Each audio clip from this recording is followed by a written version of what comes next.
رمضان المبارک کے دوسرے عشرے کا وظیفہ۔ ویسے تو یہ والا وظیفہ پورے سال میں آپ کبھی بھی کر سکتے ہیں اور کسی بھی حاجت کے لیے کر سکتے ہیں، تو یہ دوسرا عشرہ ہمارے لیے بہت قیمتی ہے۔ تو اس کا جو سب سے بہترین اور طاقتورین وظیفہ کسی بھی حاجت کو پورا کرنے کے لیے، کسی بھی مقصد کو حاصل کرنے کے لیے، وہ آپ اس ویڈیو میں آج دیکھیں گے۔ تو میرے بھائیوں، اس یقین کے ساتھ کرنا ہے آپ نے یہ والا عمل کہ ہم نے اللہ سے لینا ہے۔ آپ نے صرف ہونٹوں سے نہیں، اپنے دل کے زبان سے بھی پڑھنا ہے، بلکہ ادا کرنا ہے۔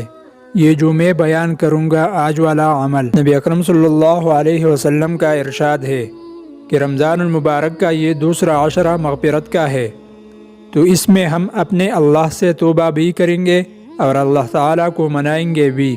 میرے عزیزو، اللہ سے دوستی لگا لو، اس کو منا لو، اور یہ کتنا زیادہ آسان ہے، اس کا آپ تصور بھی نہیں کر سکتے۔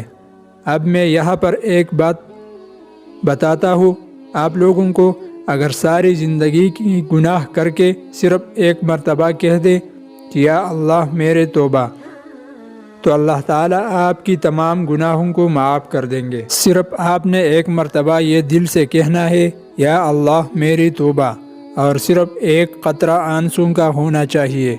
آنکھوں میں اگر ہم کسی کپڑے کو دھوتے ہیں تو اسے دھونے کے لیے کھلا پانی چاہیے، لیکن ہماری عمر 30 ہے، 50 ہے، 80 ہے، 100 ہے، جتنی بھی ہے، ساری زندگی کی گناہوں کو دھونے کے لیے اللہ کہتا ہے کہ آنسوں کا ایک قطرہ جو تیرے آنکھ میں رہے، باہر بھی نہ نکلے، اتنا دے دے، میں تیرے ساری زندگی کی گناہوں کو دھو دوں گا۔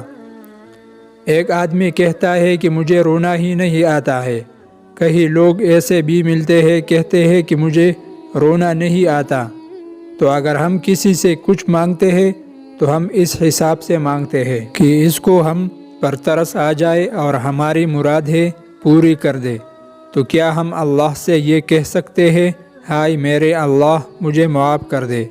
میرے عزیز، صرف یہ دیکھ کے واسطہ کسی کریم ذات سے ہے۔ اس دوسرے عشرے میں جتنا زیادہ سے زیادہ ہو سکتا ہے اس آیات کریمہ کو پڑھے، لا الہ الا انت سبحانک انی کنت من الظالمین۔